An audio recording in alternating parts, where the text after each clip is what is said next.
Hi, welcome to the course on Foundation English, that is communication and soft skills is one of the important emphasis that we are laying at.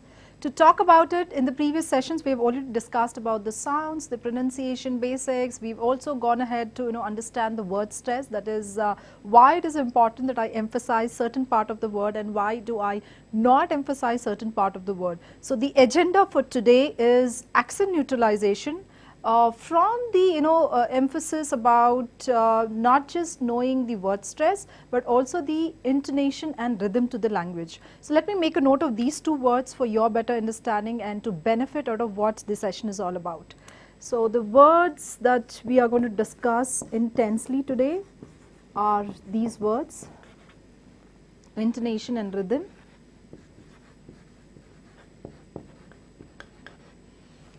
So what do we understand by these two words? In general, intonation has a different meaning and rhythm has a different meaning. So to talk about it, every language that has existed today on earth has a certain music to it.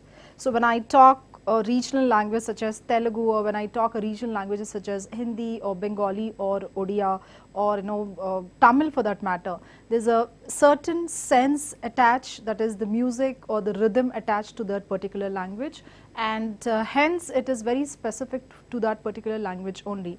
Likewise, English follows a certain rhythm and cannot be replaced by its own rhythm, that is English rhythm has to be followed with its own standards, but you cannot get your first language rhythm and follow it up with English language, and that's where the whole concern comes in. I am correct at my basics of pronunciation, I know how do I pronounce a word, but when I give incorrect music to it or rather incorrect intonation to it, I give out a complete language substandardly, and that is where the whole issue comes in, where people find it very hard to understand me, or especially the native speakers find it very hard to understand.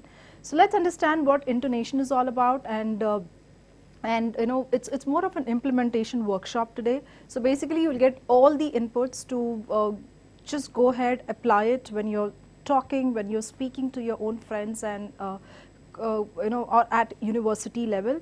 So I'm sure you will get the idea about how intonation can benefit and can help you in the entire process to be a good communicator. So to understand the word intonation, intonation is nothing but music to the language. How you intonate, that is how you stress that specific word and how you end certain sentences, how you end questions. So English as a language follows certain standards, that is the way a question is asked, the way a statement is being given out.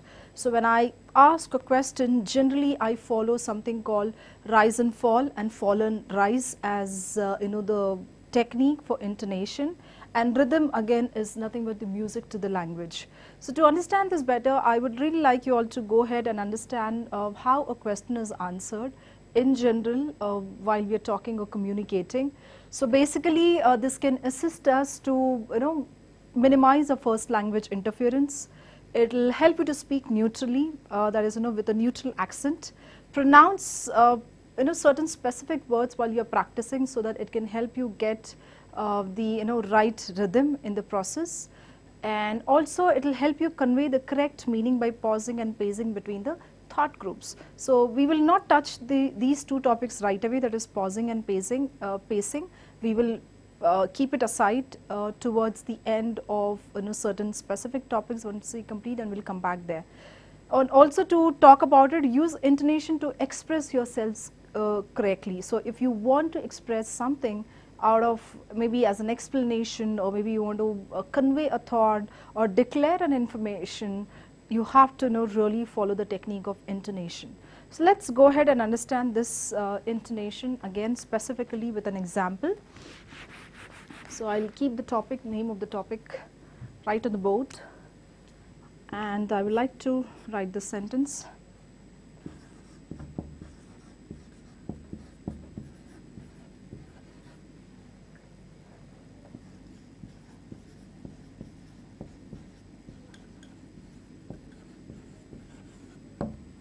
Okay, so when I read the sentence, I did not say he stole money. It's a specific sentence which is conveying a very clear information that I have not said it.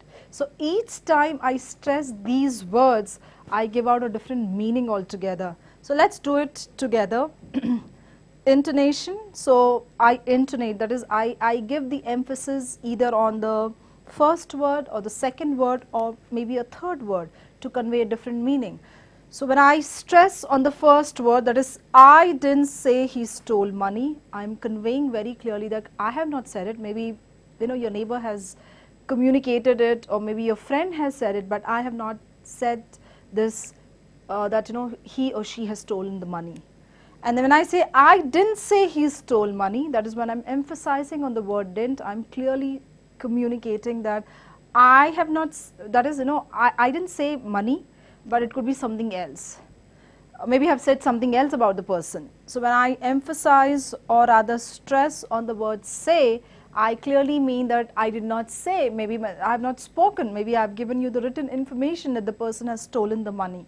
Likewise, when I say, when I stress on the word he, I didn't say he stole money, but he has stolen something else. So when I say I did not say he stole money, maybe I'm communicating that he has borrowed money from somebody else. Likewise, when I try and emphasize on the word money, when I try and emphasize on the word money, I'm clearly communicating that it's very simple, that I would like to really go by the fact that I'm emphasizing on the word money there. So try and give it a thought. I want you guys to practice this together. I'll give you some few minutes and do it by yourself.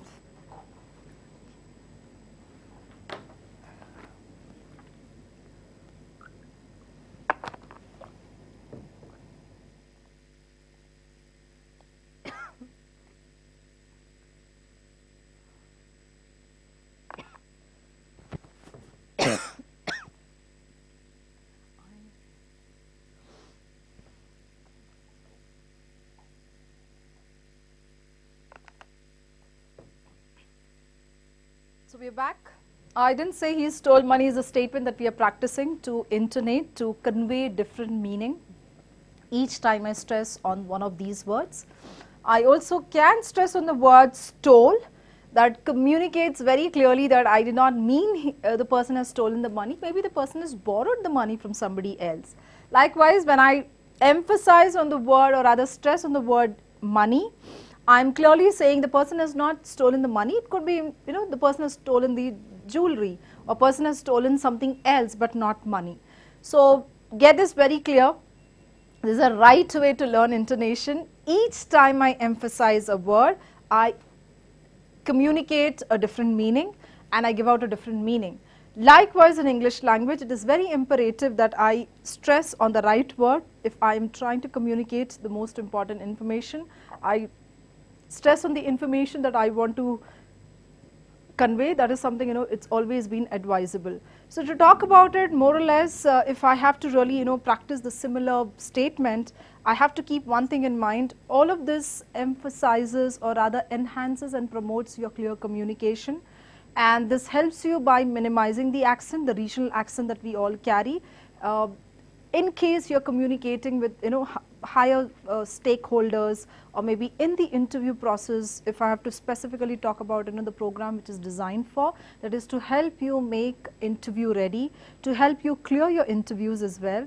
So if you are in a discussion of an interview and if you follow the right intonation technique, you can really minimize the accent, that is a regional accent that we all carry, enhance the total customer service experience. That is, when I say customer experience, I still mean that, the discussion experience. Also, it will help you to build that right trust. It is very important that we have that right trust each time when we are communicating with anybody, because every communication has an element of trust, and that can only happen when we give ourselves in terms of allowing the person to listen to us, or rather comprehend the information what we are trying to convey. So thereby this will ensure the perfect communication as an experience altogether.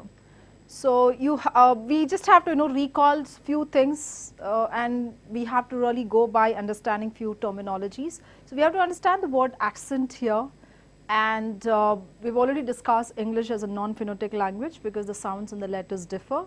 We have to really understand the word composition, that is what words comprises of sounds, that is vowel sounds and the consonant sounds. Every word has a stress, and there is one stress to one word as per the English language standards. We have also have to go through a little bit on articulators, that is the organs which helps you to produce or create certain sounds. Accent neutralization, again to go by. Vowel sound, consonant sounds we have extensively discussed. So moving on to really understand what are the components of accent, or how do I define the word accent as such. So I like to make you all believe that accent has to do immense with geography, the place that I have been brought up, the place where I have lived, the place where I have studied. So think of a word in terms of a sound and not the spelling, because English is not a phonetic language. Pronounce a word correctly by articulating the correct vowel sound, articulating the correct consonant sounds, stressing appropriately on syllables in a word. Now this is all comprised of with the word called accent, and it is important that we go by the fact that accent can help us make a good communicator. So it's not because if I have to really read out a dialogue in front of you, and the dialogue has to be read as a dialogue but not as a statement or not as a question. So let me read out something, and I want you guys to maybe make a note of it at your end, maybe in a pen and with a pen and paper, or maybe on a computer if you're watching something right now.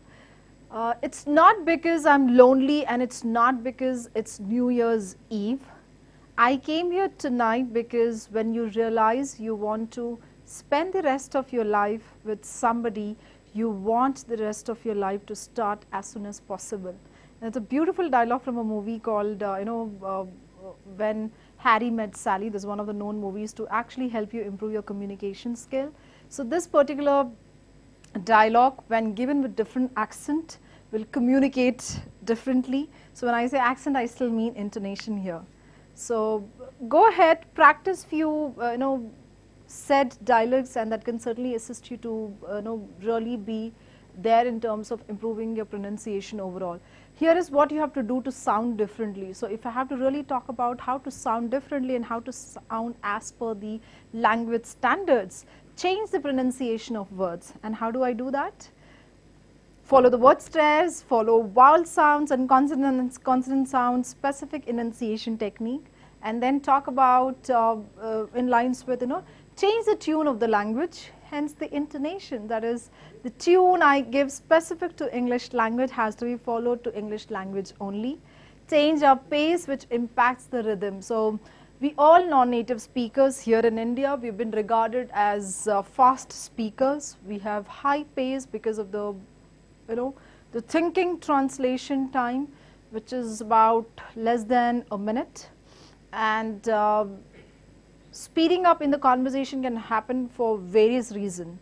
Reasons such as simple as when I'm hesitant, I want to speed up the information. When I'm lying, I want to speed up the information. When I have little information or little knowledge about a topic, I want to speed up the information. Or maybe I am habituated to speak fast.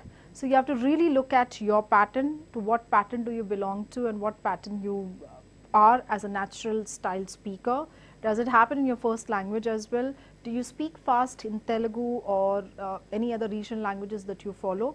If you speak fast in Telugu or your first language, and also if you're speaking fast in English language, then you have to make that conscious effort of going down in terms of allowing the listener to understand. Like I said, the best experience that you can give to any person is making conversation available, and making it more presentable at their level of understanding, and that can only happen when we really slow down, when we pace up the information, when we simplify the information, where we do not use any complex word, and we are there in terms of making it presentable. Hence the element of trust is formed.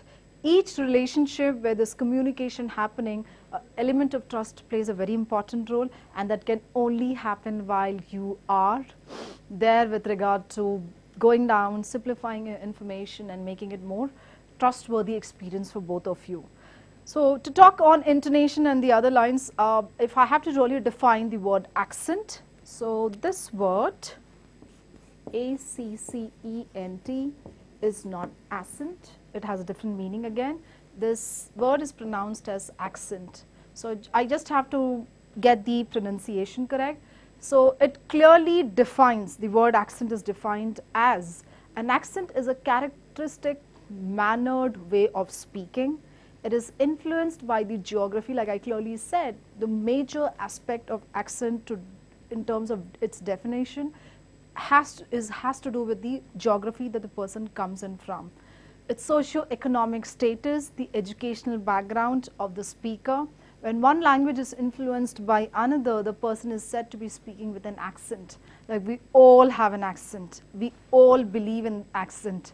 But you cannot ape somebody's accent. Well, you try to do so, maybe you can end up coming to a certain level, but it has to happen at a natural pace. So once again, the definition of accent, an accent is a characteristic mannered way of speaking. That is how I come and get my exposure for speaking. That is my exposure of geography, the place that I live. My socio-economic status, that is, do I meet up with high cadre people? Do I meet up with quite qualified people? Do I have a social group where I connect with people with high academics or people with low academics? That matters because your environment plays an important role in forming the accent and your communication standard too. And not to forget your educational background, somebody like Barack Obama talking English and somebody at a level of a junior level speaking English, that is clearly identified as a person coming in from a great educational background, a person coming in with little low status in terms of the education background. So this is to do with the entire accent component. And like we have already discussed, when one language is influenced by the other is where we are said to be a person with an accent. We all carry an accent because English is not a first language. We are all learning English, and at the stage that you and me are. So hence your first language interference is so great, and not just great, but it completely takes over your English language learning. And each time you try to get your language application, that is, you learn a new concept you want to apply, your interference stops you to do so, or your interference stops you to make that evident in errors in the communication. That's something I have to keep in mind. And to talk about it, we've already discussed sounds carry different letters and letters have different sounds. It could be the reason that same letters can have different sounds and same letters can have different pronunciation. So the word chemistry, the word charm, the word charade has always been given as examples to understand that these words have something in commonality, that is therefore you cannot conclude to arrive at a certain point in pronunciation. A lot of C words in English language can either take a S sound, a K sound, depending on the word structure. So I have to keep in mind my sound effect, that is my sound knowledge. So the way you spell a word has nothing to do with pronunciation of a word. That's something I have to remember. The way you pronounce a word may give you little information about the spelling, but it is not a foolproof mechanism to understand the word, the way the word is pronounced. This is what makes English a non-phonetic language, that is, the way we write is not the way we spell. So to talk a little bit of word composition, now that we have been saying that the word, the way it is written, is not spelt, it is not pronounced the way it is. So to understand the word composition topic, I really want you guys to understand this because this plays a very major role in understanding language too.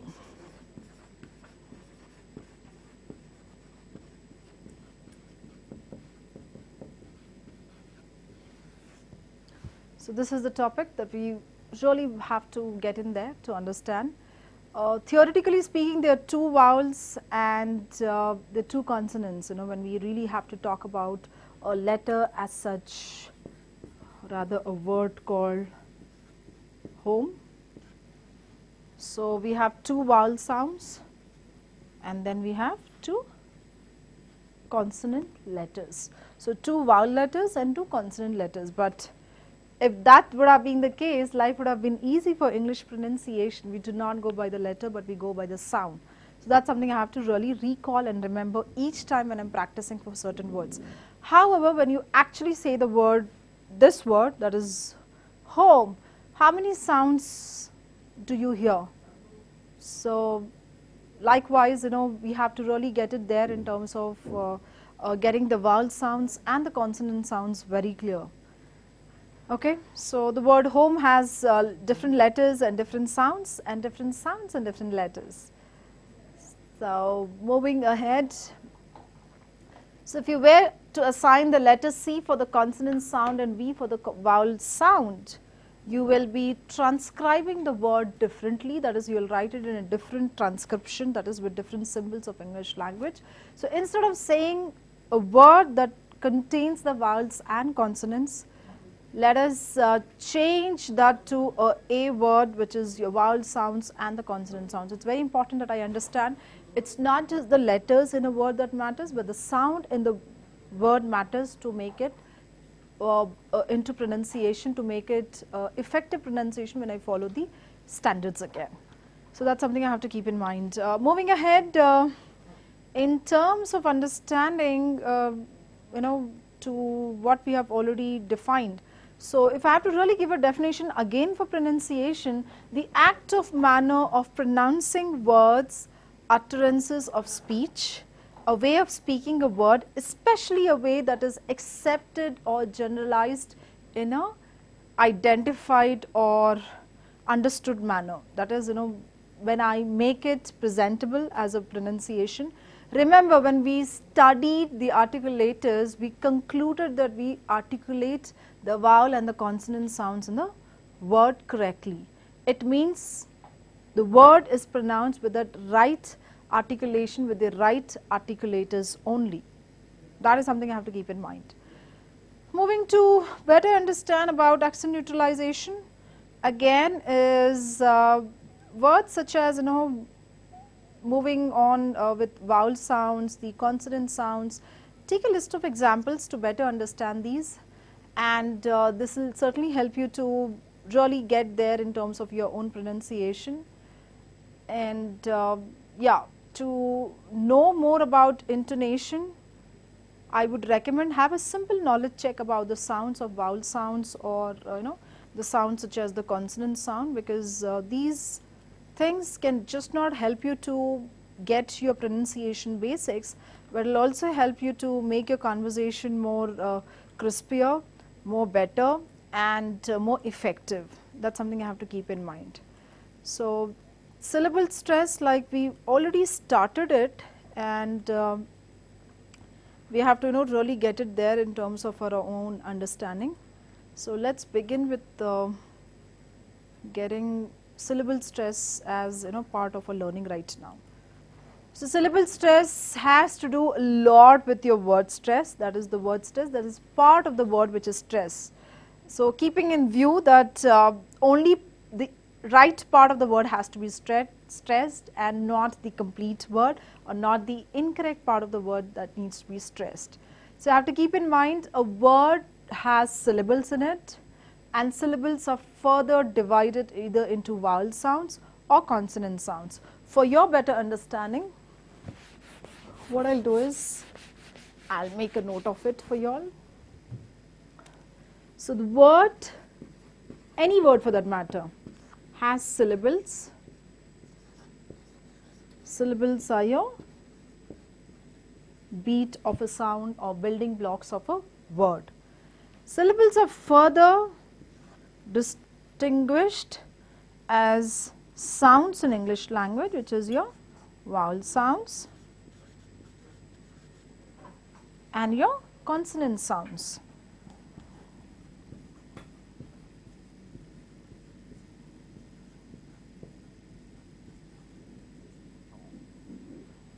So to talk about it again, word has syllables. Syllables are further defined as sounds, and sounds are further distinguished as vowel sounds and consonant sounds. So this is with your basics of your syllable stress. So how do I actually define syllable stress? So syllable is the smallest unit of a word that comprises of a vowel sound preceded, succeeded both on or none by consonant sounds. So to remember, a vowel sound is the nucleus of a syllable and therefore can stand on its own. In syllable stress, I have to keep one thing in mind. Each time I emphasize on the vowel sound only, which is in the word. So keep that in mind next time when you're really attempting to get the word correct. So stress on the first syllable, we did discuss these rules earlier. This is more like a recap that I am doing right now. Most two-syllable nouns, they are stressed on the first part of the word. So words such as China, words such as table, words such as export, all these are nouns and hence they are stressed on the first part of the word. Most two-syllable adjective again follows the same rule, that is slender, as example, clever, happy. So I am stressing on the first part of the word. So let me make you understand this. Okay, so this is do with the words such as slender, clever, and happy. So I stress here, I stress here, and I stress here. That is the first part of the word.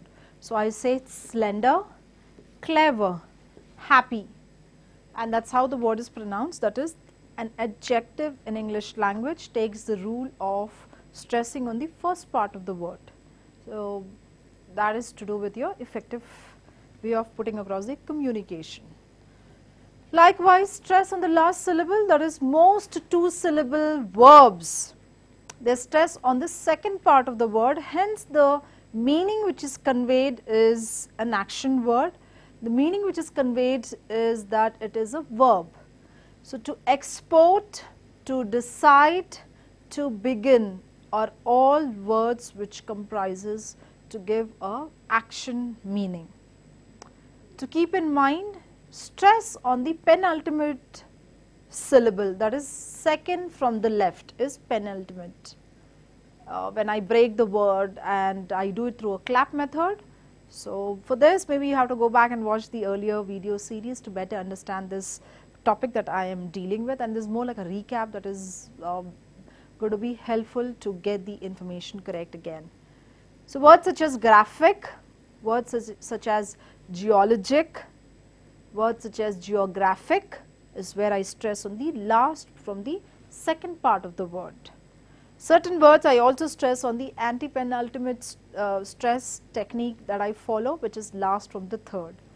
So to begin with, for penultimate stress, that is last from the second, they are again words such as television, revelation. So I stress on the last but the second part of the word. Stress on the anti-penultimate is something I have to remember, that is third from the left. So words ending with CY, words ending with TY, words ending with PHY, words ending with GY. I have to keep one thing in mind, that these words follow a technique of anti-penultimate stress, that is third from the end. Okay. So words such as democracy, the words such as dependability, photography, geology. So all these follow the anti-penultimate stress rule. Compound words, compound nouns, the stress is on the first part of the word. Blackbird, greenhouse, laptop, desktop are all these set of words where you stress on the first part of the word. For compound adjective, the stress is on the second part, that is bad-tempered, ill-mannered, old-fashioned are all these words which has a definition of compound adjective. For compound verbs, I have to keep in mind that is, it's always stress on the second part of the word. So words such as to understand, so I stress on the second part of the word of understand, that is, yes, S-T-A-N-D, and then I stress on the second example is to overflow, that is I stress on the second part of the word which is flow. So keeping that in mind. Moving on for certain stress practice, syllable stress practice, I want you guys to really be up there for these set of words that I am giving out right now, and see where the stress is practiced and how we actually make the word sound more effective. Words such as photo, photograph, photography, method, methodology, quiet, great, real, realistic, band, bandage, will, willful, dog, dogma, dogmatic, customer, expectation. So I repeat the set of words again for your benefit. When you're listening, start making note of the words that I'm trying to convey, and also see what stress pattern is followed for these specific words. I repeat the words photo, photograph, photography, method, methodology, quiet, great, real, realistic, band, bandage, will, willful, dog, dogma, dogmatic, customer, expectation. So I really want you guys to be up with your pronunciation basics on it. Understand how many syllables do we have, and completely, yeah. So to talk about it, let's go ahead and conclude. Now this brings towards the end of the session. So I have to get few things up in order to master this topic of syllable stress once again.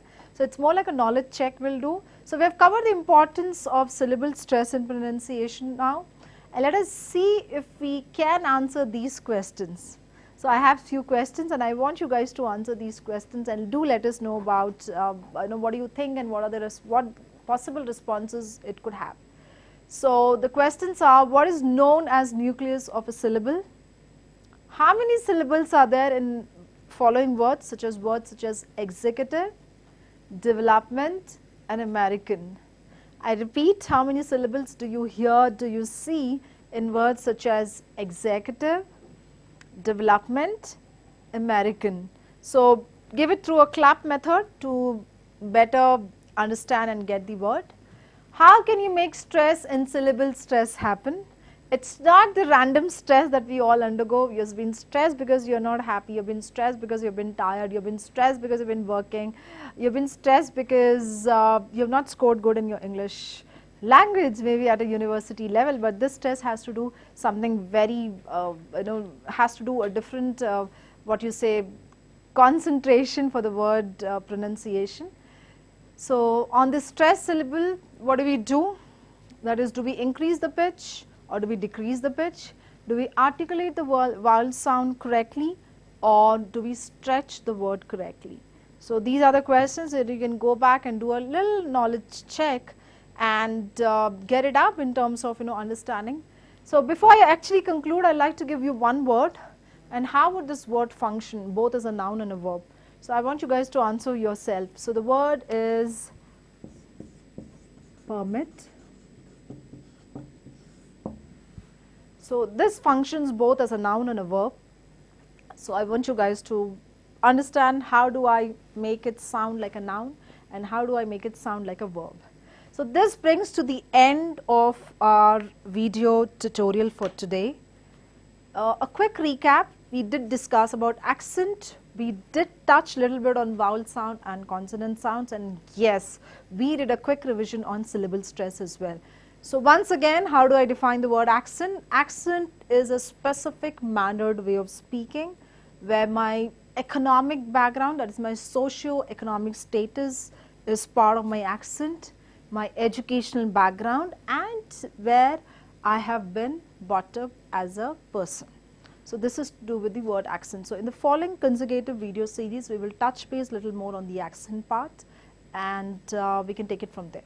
So thank you for watching. If you have any specific questions, do write us, and I would recommend do follow the initial video series as well to better understand the ongoing topics. We wish you luck. Thank you for watching.